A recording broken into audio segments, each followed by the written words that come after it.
is a huge routine for Hollie. The last time she was up here, she fell. Selective memory. Erase the slate.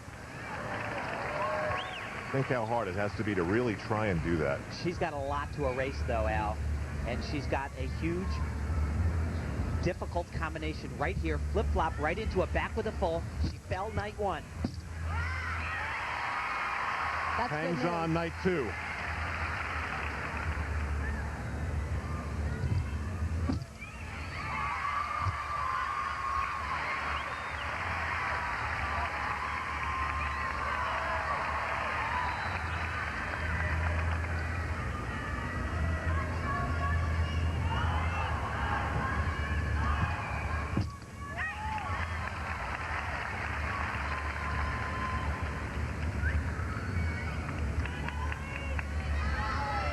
Hollie's got all the big skills and obviously great flexibility, showing that off throughout this entire routine. Takes some great risk right there.